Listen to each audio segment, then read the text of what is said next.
Greetings all, FerrariMan601 here. Well, why is there a Nissan GT-R on your screen right now? Well, here's why. Disclaimer. Before I get into why I'm talking about this car today, I just want to let everybody know that I am keenly aware of the cult following that this car has, as well as the cult following that its predecessors have. I know all about the Skyline lineage that went into this car. I know that there are a great many people all around the world who greatly appreciate that whole line of automobiles for what they are, because yes, I have to concede, they are pretty cool in actuality. When looking at these in an objective manner, yes, there are a whole bunch of merits that can be praised regarding the GT-R and the Skyline lineage that came before it. However, I'm not coming from such a standpoint of admiration, let's say. The reason why I'm talking about the Nissan GT-R today is because it is one of very few cars in existence today that truly does irk me. And it doesn't have all that much to do with the GT-R itself, I must concede.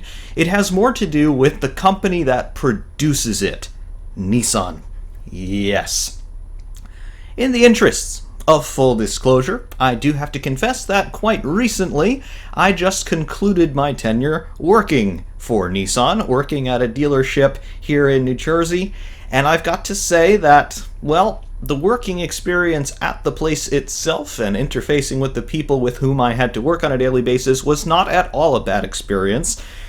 Being inside the entire Nissan corporate architecture, though, was quite a poor experience. Today, we're going to talk about what's wrong with Nissan, really, and we're going to use the GT-R as our case study. For those of you who are not as familiar with the Nissan GT-R, I do have to say I grew to be quite familiar with this car, considering that there was one, a Nismo edition, as you see here, in white with the black powder-coated wheels right outside my little cubicle for the entire duration of my time at Nissan. I got to see one of these cars every single day, and considering it was quite more often slow than not slow in dealership on a daily basis, I got to poke around it quite a lot.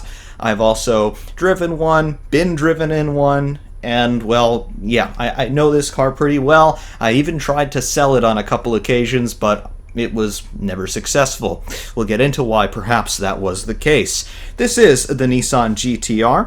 Nissan added this model to its lineup beginning in 2007, and it is still in production today. The car that you see before you is a 2016 there or thereabout Nismo spec GT-R. Nismo is Nissan's tuning and technically racing division.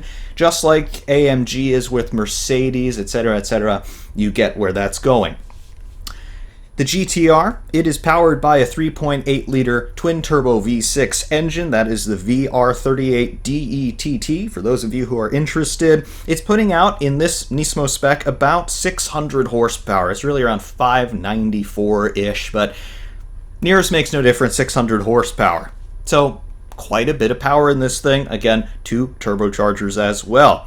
The transmission in this, and this becomes my first criticism of the car, it's a 6-speed DCT. It's a dual clutch, technically speaking, automatic transmission. Actuated, of course, by steering wheel paddles if you so desire, but it does have a fully automatic mode, which is the default mode of this thing. Overall dimensions, the wheelbase is 2,780 millimeters. The overall length in the 2011 to 2018 present day spec, 4,671 millimeters. The width in the present day spec is 1,895 millimeters, and the height in present-day spec, 1,369 millimeters. So we're talking about a reasonably small car, although I do have to say when you're standing next to one, it is a little bit longer than you might originally preconceive. Curb weight is 1,740 kilograms. So we're not exactly talking about a big car, but we're also not talking about a compact car, nor are we talking about something that's particularly light. Again, 1,740 kilograms, that's 3,840 pounds, so very nearly 2 tons. And then, of course, that's assuming no fuel, no fluids, and no occupants. So you could quite easily get that to the 2-ton and above range, depending on how big you are and how much gas you've got in the tank.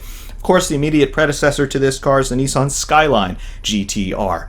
Now, Nissan, with this car, they chose to maintain the GTR moniker, but they did not call it a Skyline. They're probably just trying to keep the past intact. They don't want to tarnish what is quite honestly the very good reputation of the Skyline lineup. Anyway, when you hear the name Nissan, at least for those of you here in North America, what do you think about? Are you really thinking about the GTR as your first instinct? And I'm sure that there are plenty of people who are, and that's all well and good. It's accurate, it's not wrong, whatever.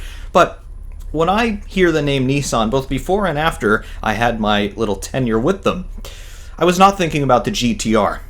Nor was I thinking about the 350Z or the 370Z. No, when I hear the name Nissan, I'm thinking about the Rogue, or the Sentra, or the Altima, or the Maxima. You see, these are the quotidian, everyday models that Nissan really makes their bread and butter with. And fine. There are plenty of merits to be spoken of when we talk about each and every one of those cars in their everyday lineup. But the problem that I found with Nissan, and part of the reason why, at least in the first quarter of 2018 here in North America, Nissan USA recorded a 28.5% drop in their overall sales numbers. I think a big part of that big sales drop was the fact that Nissan has transitioned away from being a company that produced reasonably inexpensive, very well built, and even somewhat exciting road cars in the 1980s and early 1990s. I'm talking about the 240 and 280 and 300Z, cars like those. The mid-90s Nissan Sentras, for example, those things were tanks. Nissan has gone away from building things that are inexpensive, reliable, and even somewhat exciting to building cookie cutters. What I mean by this is, if you were to buy, for example, a Nissan Sentra today, you're going to get a 4-cylinder engine, gas-powered, normally aspirated, running through a CVT. That's a continuously variable transmission. For those of you who don't know what that is, it's a transmission, yes, and a transmission's job is to transfer torque from the engine to the driven wheels, but it's a transmission that uses no gears. It uses belts and pulleys to transmit that torque from the engine to the driven wheels. And fine, in the Sentra and even in the Altima, these are small, subcompact, compact, and just normal sedans. That's fine. But Nissan also uses that same engine and gearbox in larger vehicles, such as the Rogue, which is an SUV. It's a smaller SUV, but it's an SUV. They also use it in the Rogue Sport, which is a smaller version of the Rogue, but again, same drivetrain and same overall mechanical layout. They also use it in the Maxima, which is their upper echelon sedan. The Maxima, many of them come with 3.5-liter V6 engines, so a little bit more power, but the same CVT. They also use it in the Pathfinder, which is their large or mid-sized SUV offering. So can you start to divine a little bit of an issue with this? When you make very different cars with the same drivetrain, all of a sudden you start to run into the problem of, wait a second, it doesn't have enough power. And especially when you use that CVT in very different kinds of cars with very different mechanical demands, very different weights and things like that, you start to run into the problem of component failures. Yes. I can't tell you how many customers I spoke to who had transmission failures in their Rogues and Pathfinders. And I'm not talking about things that were older. I'm not talking about a car that was purchased maybe 8-10 years ago and now the transmission's gone. No, I'm talking about cars that were purchased 18 months ago and the transmission was already gone. And these were not isolated cases. These happened a few times per week, if you could believe that. So that's the problem with Nissan, and that is what has shaped my opinion of the entire brand. Moreover, it seems that Nissan is aware of these kinds of problems, and they don't particularly care about them. I am structuring that argument by my observation that there is no planned redesign of the powertrain layout in most Nissan models, nor is there any real demand, at least from the internal company side, that, hey, we need to rethink how we're doing this. We need to reallocate where we're putting different components in different models, things like that. No. They're continuing to churn out these cookie cutter cars with the same engines and same drive lines no matter what the model is, and they're still trying to sell them at a premium. Again, those sales numbers from Q1 of 2018, it shows that the consumers are starting to get it, and they're starting to go elsewhere, namely Hyundai and Honda and Toyota. The other problem that I've observed with Nissan lately is their slogan, innovation that excites. Where's the innovation? You're using CVTs. Okay, well, that's not your standard transmission solution. I'm well aware of that. But there's a reason for that. Your CVTs, they are very good at delivering constant power. So if you have an application where you have a device, a whole drive line that needs to be running at a constant speed with a near constant torque level, fine, the CVT is going to be able to do that for you. You're going to be able to save fuel because you're going to be able to keep the engine in its power band or its torque band or bring the revs down and save fuel. Or you're going to be able to generate maximum torque all the time and you don't have to worry about different wear rates in an actual gearbox, things like that, fine. Problem is, for everyday driving, particularly in more metropolitan, highly developed areas, you're not often traveling at a constant speed for a long time. You're stopping and starting, you're accelerating and braking, or you're cornering, or you're in stop-and-go traffic, and the CVT just doesn't do it. I also had many phone calls from people saying that when they were trying to merge into highway traffic, their Rogue just wouldn't accelerate. They're brand new Rogues, I should add. So the reason for that is the CVT and the ECU, your engine control unit, that is responsible for modulating your throttle and your spark timing and your injection density, all of that, it takes too long to figure out, oh wait, the driver needs power right now.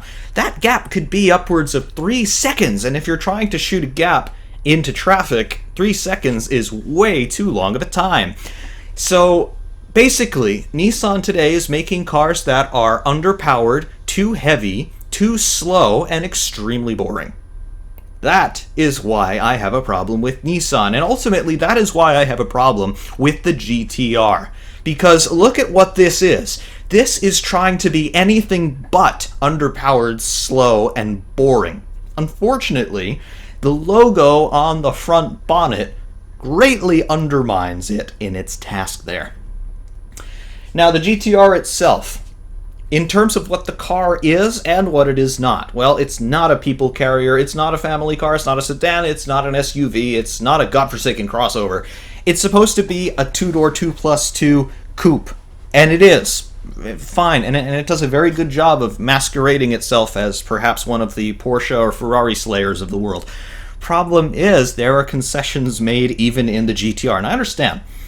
They are trying to go for a price point. This, for the Nismo edition, I know the sticker price on it is about $188,000 US. It's roughly $10,000 to $15,000 above the stock GTR, the GTR Premium, the 2017 and 2018 car. Fine, it's a Nismo package, it's a limited edition. Nissan makes very few of these cars per year, so I get it. But really, what's in here? When you start to poke under the skin, or even when you just poke around outside the car, you start to understand that even the GTR is a gimmick.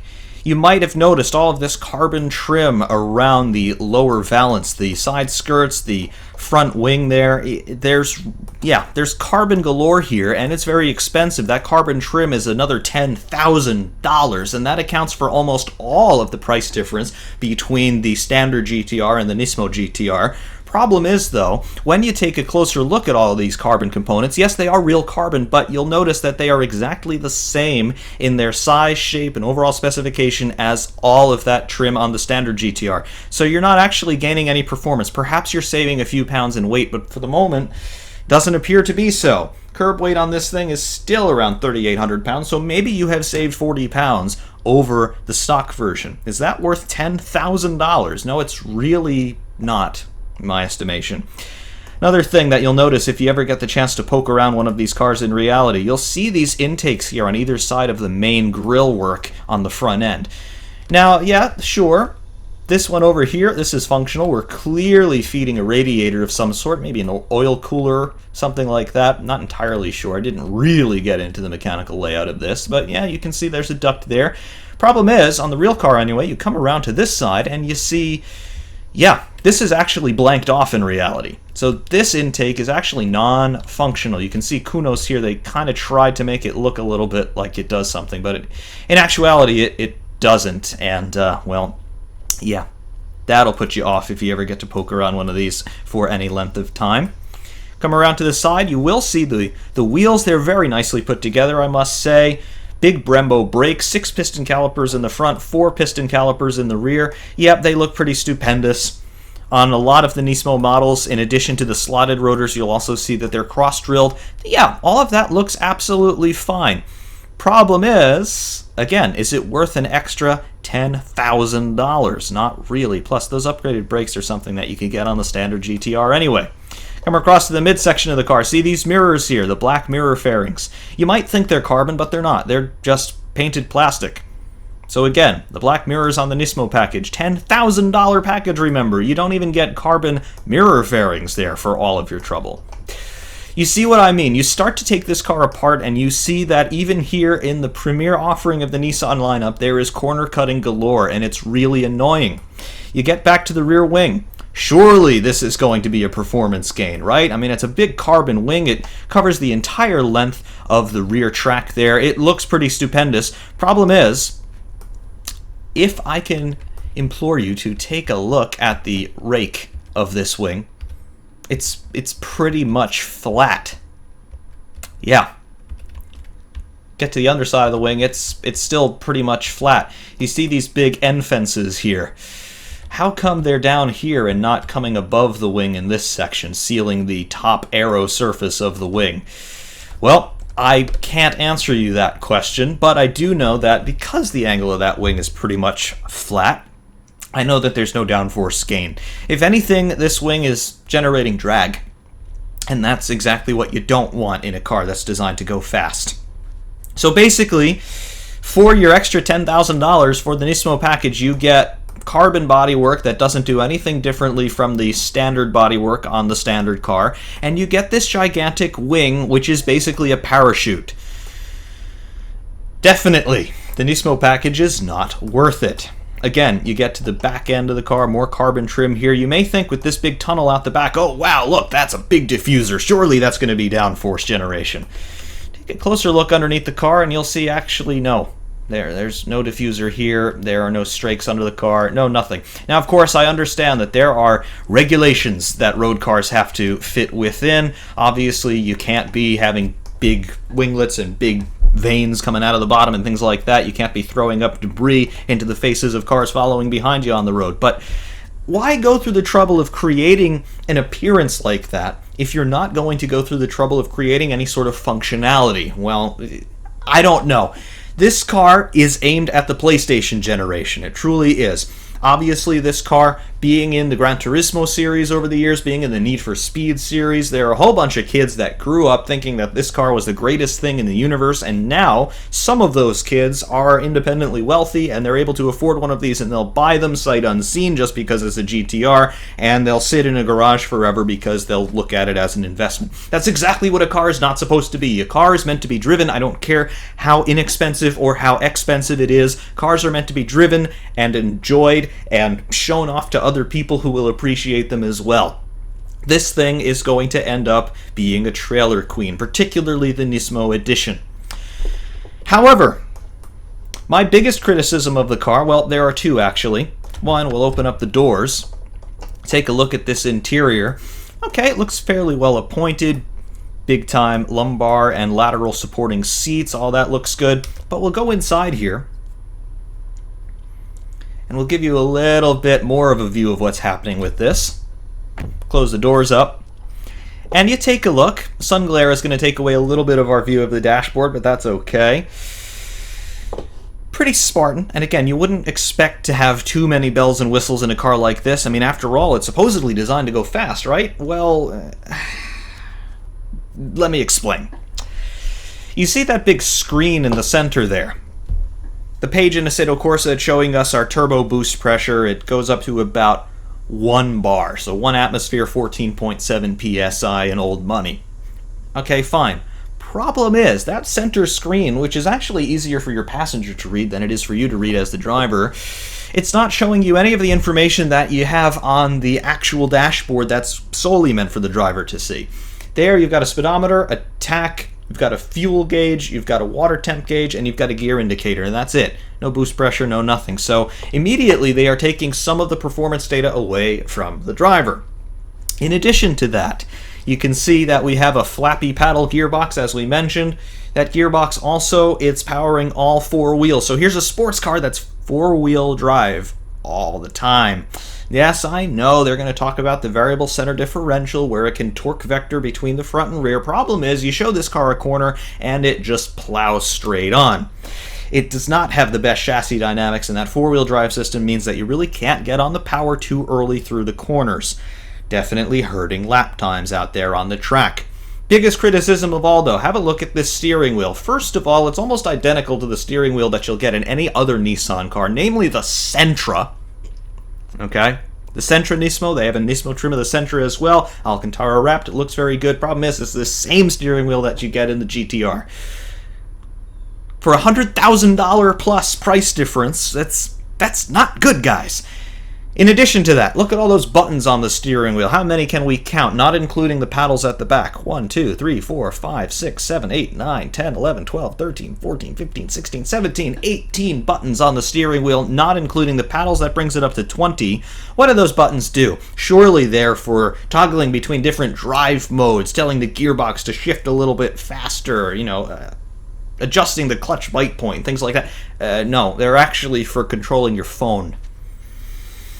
So you're going to spend $200,000 on a car that has four-wheel drive, yet it's supposed to be fast, and it has 20 buttons on the steering wheel, 18 of which are for controlling your phone.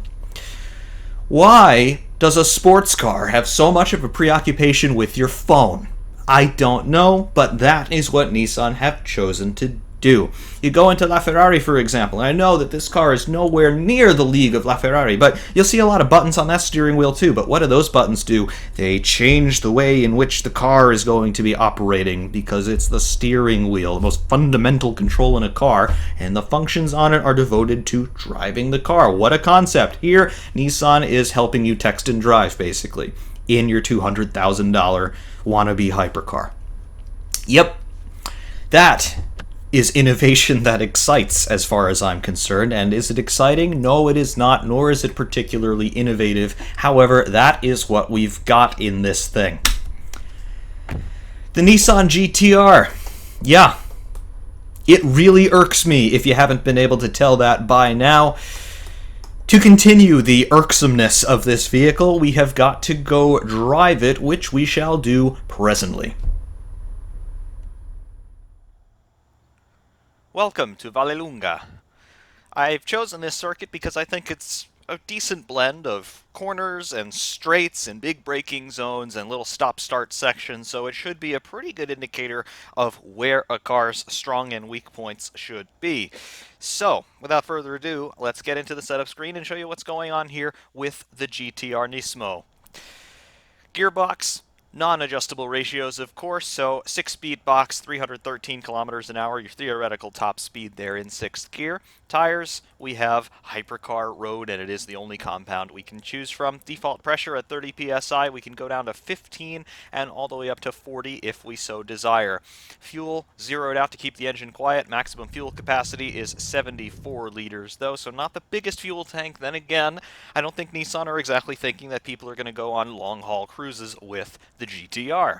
Electronics, we have a couple of steps of traction control, 3 in total. We can also, of course, turn it off. ABS, simple on and off. We're going to run with ABS, as the road car comes with ABS as standard. Alignment, we can adjust camber and tow on all 4 corners. Default values shown there. Generic brake power, and that's about it in terms of our setup options on the GTR. Let's load it up with completely default setup here. It's 30 liters of fuel to start with. Traction control on step 1 of 3, so that's a maximum traction control assist. In the cockpit now everything's alive and we don't have any sun glare really to worry about, so you can see our gear cluster there on the main binnacle, speedometer on the left, tach front and center, gear indicator there displaying neutral right now. Below that we have fuel level and we have water temp, and that's all we've got on the dashboard. We do of course have a digital speedometer as well, but that's about it. Pedals in the lower left as always. Throttle and brake traces really we're only concerned about there. You do see the clutch actuation, but I have no control over the clutch. That is all automatic. Into first gear, and we'll move off. The computer there just waiting for the clutch to come out. There we go.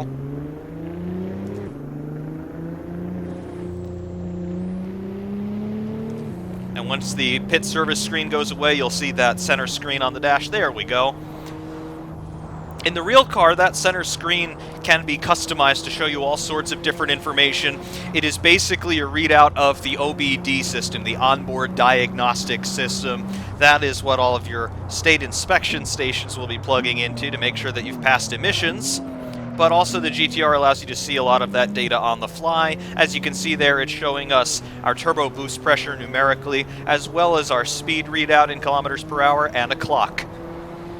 Real car, you can actually go into different pages there on that display. It can show you tire pressures, oil temperature, water temperature, intake manifold pressure, intake air temperature, all kinds of things really it can show you. I do have to say that is pretty cool, and I wish more cars would give you that option of seeing all of that data, because that data is there in most modern cars. Problem is you can't access it unless you plug in some sort of third-party OBD scanner.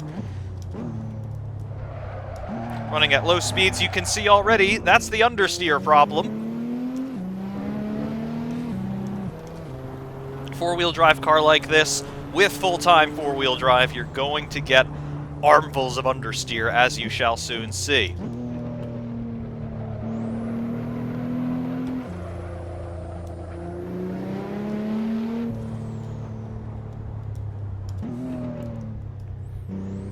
.8-liter V6 twin turbo, of course. Get on the power. It does accelerate, I do have to say, and in the real-world version of this car, the acceleration is fairly impressive, I must say.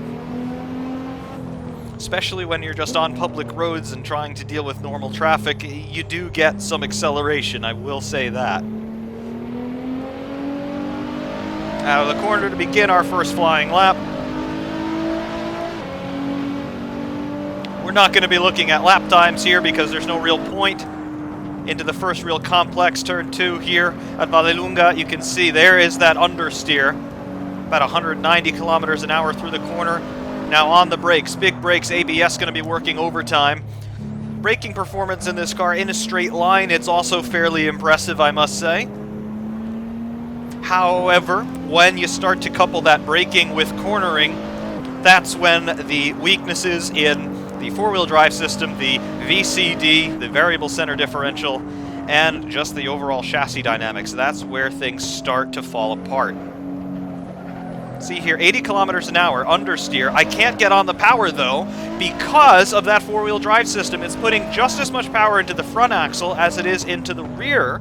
In the real car, yes, you do have that torque vectoring. It will split the torque as it sees fit. But the Assetto Corsa version, it's four-wheel drive.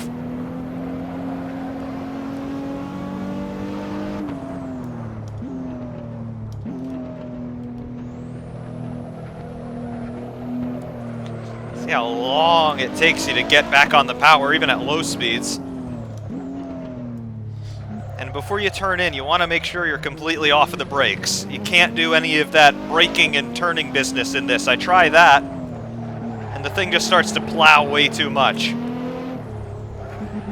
You see what I mean? You can get understeer, you can get oversteer, you can get a combination of the two in rapid succession. Glued to the road it is not, at least not in these conditions, not on a track.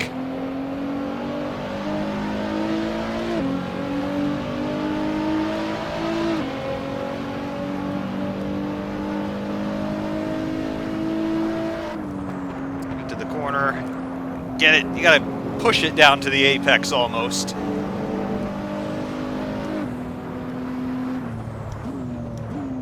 On the brakes, again, using all the ABS.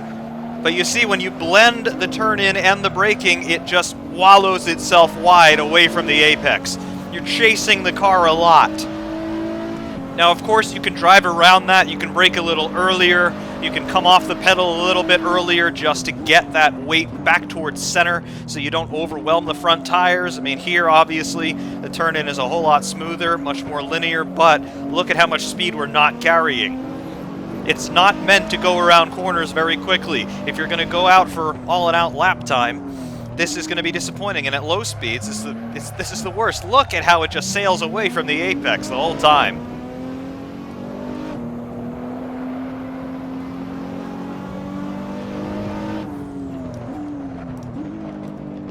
On approach, so much push in it.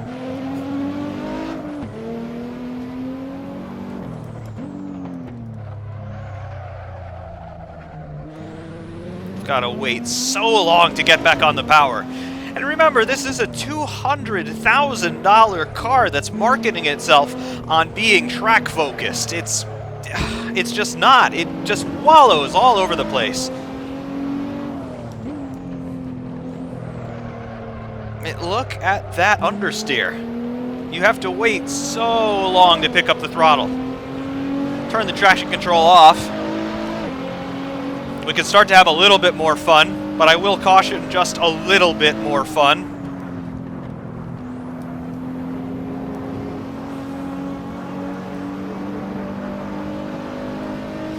Get down on the brakes. All right, third gear, turn it in, get on the power. The understeer is a little bit more tempered when you turn off the traction control, I will say. You can see, though, you've still got plenty of grip with that four-wheel drive system. Getting wheel spin in this is very difficult.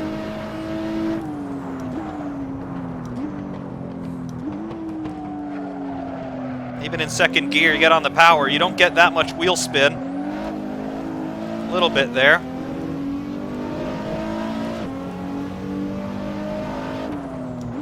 For a car that's got 600 horsepower, you would expect it to be a little bit more unforgiving on the power, but it's not. It just grips.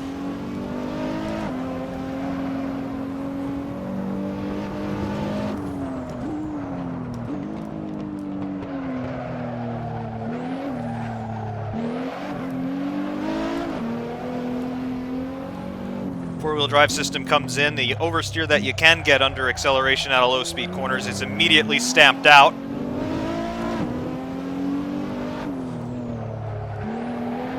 Same here, four-wheel drive, that was supposed to be oversteer, and it just turned into understeer as soon as the torque came on. We clipped the grass a little bit, that caused the secondary oversteer moment.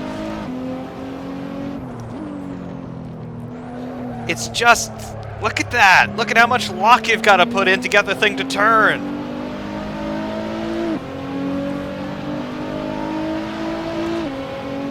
It's not nimble, it's not agile, it just sort of lumbers around, particularly in its latitudinal situation. I mean, it's just all over the place.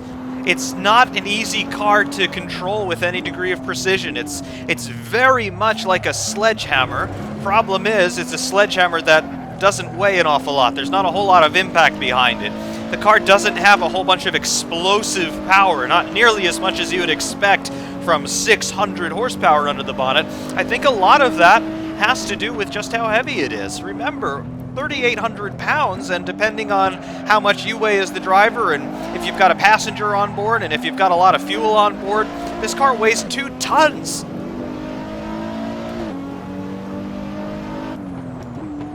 You feel that weight in these low-speed corners. I mean, look at how it plows.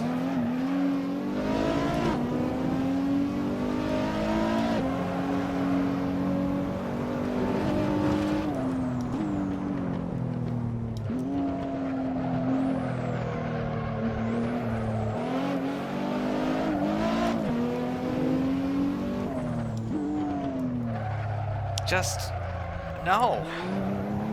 No, no, no.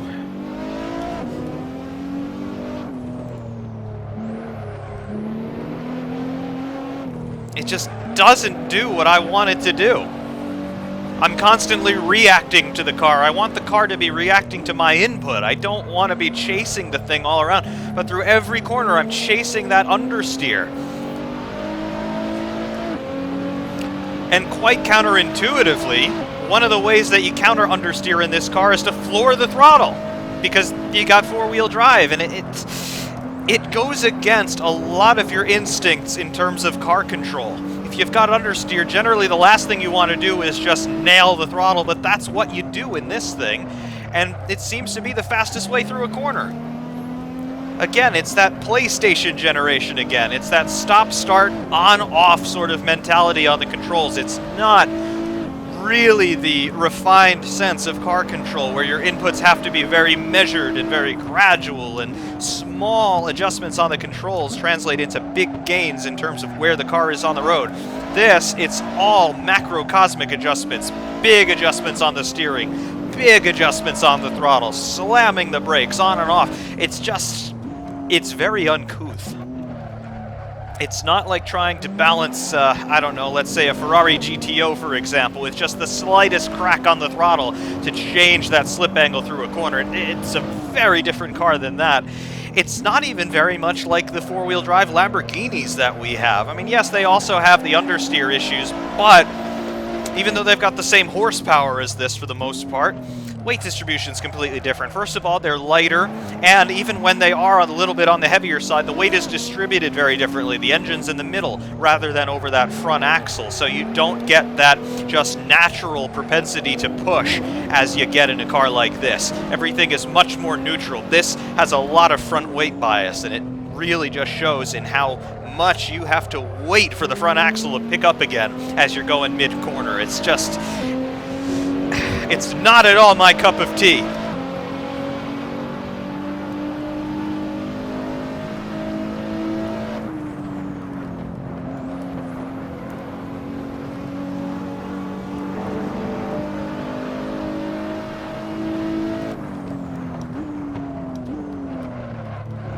Understeer City again. Sort of just going into a four-wheel drift with the four-wheel drive coming out of the corner, picking up a little bit of grass, doesn't matter.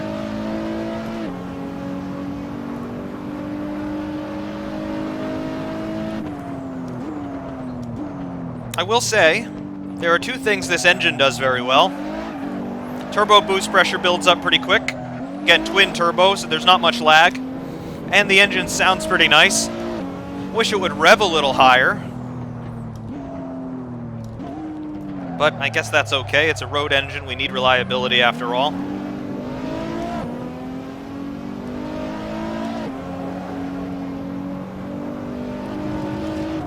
About 7,000 RPM is all it's got.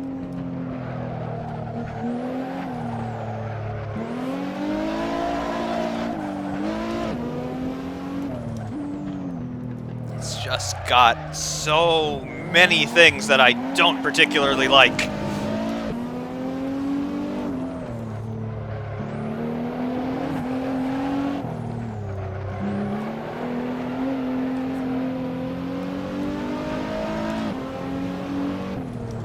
The other thing I will say, and this comes from having some seat time in the real-world GTR, the gearbox. Now here in Assetto Corsa, it does exactly what you would expect it to do. It's, for our purposes, it's semi-automatic, using the paddles here to go up and down. In the road car, though, when you've got this gearbox in the automatic mode, it is so incredibly clunky. I mean, when you move off in this car, you can't just sort of crack the throttle and have it go, because the clutch will just burn up. You have to go for it to get it off the line. You got to give it quite a bit of throttle, and it's unsettling because everything just engages with a big old bang in the back. And yeah, I mean, you understand and you appreciate the aggression, but when you're just trying to pull away from a stoplight, it's a little bit too much. Same thing when you've got it in the fully automatic mode. You have to be aware of where the revs are. You have to sort of will it to rev match, otherwise you're going to get a very rough downshift. Problem is you have no control over the clutch, so it's just guesswork until you figure out exactly at what revs you need to make the downshift, and you know how much is the ECU going to crack the throttle again to get you into the next lowest gear. It's very finicky. It does not lend itself very nicely to everyday driving. And, you know, with a car that has as many amenities for your phone as this one does, you would think it'd be a little bit better at everyday driving.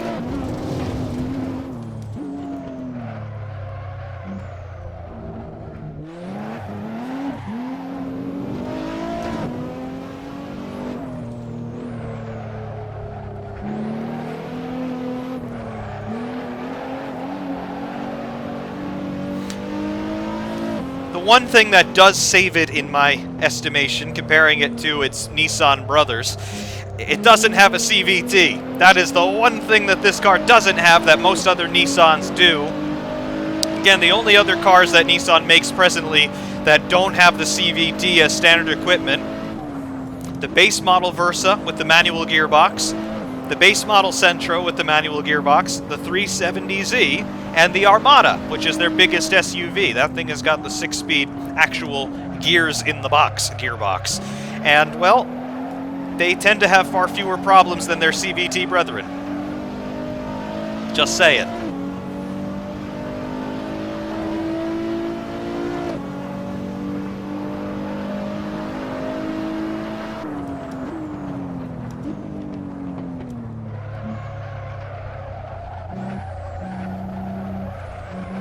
Understeer all over the place into gradual oversteer on the exit.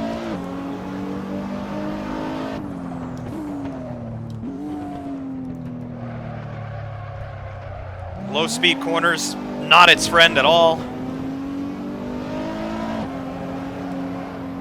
I mean, quite honestly, this thing is out-cornered and flat-out out-driven by the Porsche GT3 RS.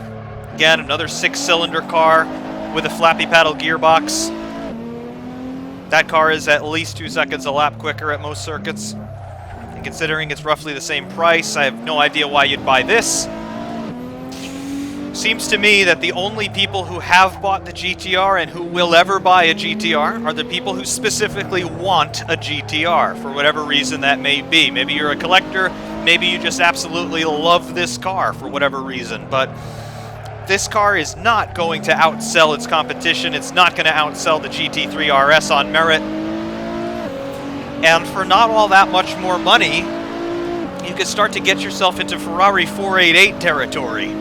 So if you are going to spend $200,000 plus on a car, your other options are so much more diverse, and also they're just objectively better. This drives like a heavy car, even though it's not really a heavy car. You can't get the tail out. You can't attack a corner apex at all. The gearbox is not that streetable, quite honestly. Yes, it goes like crazy in a straight line, but you have to brake so early. You have to wait so long to get on the throttle, again as we demonstrated there.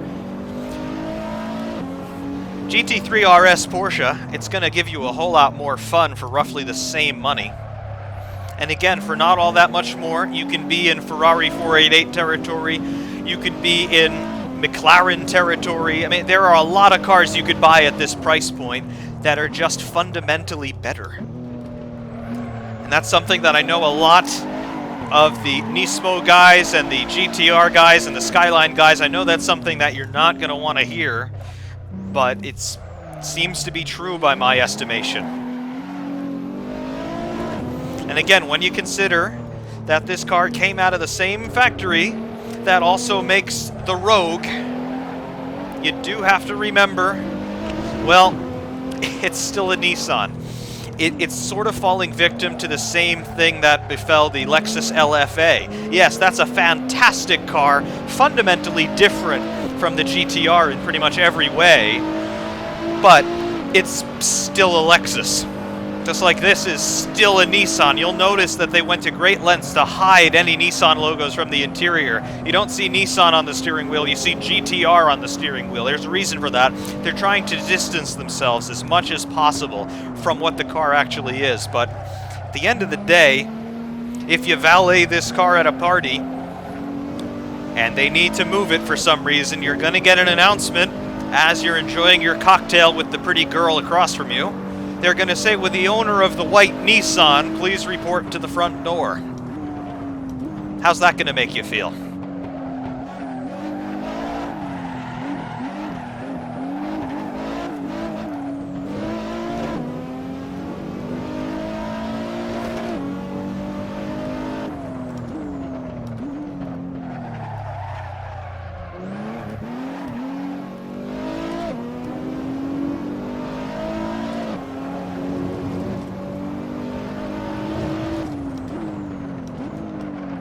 very much underwhelming. Underwhelming, it's frustrating. It's kind of bipolar in that it has tremendous understeer at one moment and then tremendous oversteer at the next, but neither one is particularly jarring or uncontrollable. It's just what the car is, and quite honestly, I don't want any more of it. If I could buy one, I would not. No question about it, I wouldn't even consider it. Unless there was some particular reason why I absolutely needed to have a GTR, and I can't think of any reason why that would be the case, I would never want it. Absolutely, I would never want it.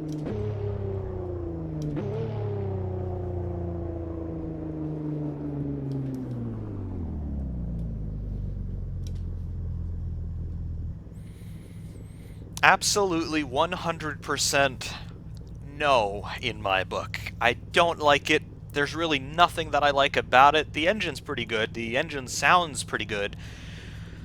But I don't want it. There's nothing really about it that I like. And with the Nismo package in particular, with the fake air intake there on the front, and the wing that just adds drag and no downforce, and the diffuser which isn't really there, it really leaves me with a sour taste, and it's something that I really couldn't live with. If I could afford one, if I were in the market for a car in this class, I would just pass it over. I would go for a GT3 RS instead. It's just... really, it just fits my taste a bit better, and honestly, it's faster. I did a video a couple months ago, this car against the GT3 RS, and well, the GT3 RS was quite a bit faster per lap under the same conditions with the same fuel load. So, be that as it may, this is the Nissan GTR, and that's why I don't really like it, and that's also really why I have the opinion of Nissan that I do. They're just trying to do too many things, but they're doing it in a haphazard sense. They found one solution that they think they can apply everywhere, and they can't, and it's reflecting in their sales numbers. But there it is. That's why the GTR irks me as it does. Do stay tuned, though, if you are still watching. I understand that this has been quite a salty video, but there are hot laps to come here from Vallelunga with this GTR Nismo, both externally as well as onboard replay. Stay tuned for the hot laps, everyone. Ferrariman601 saying thank you very much for watching, and of course, we will see you soon.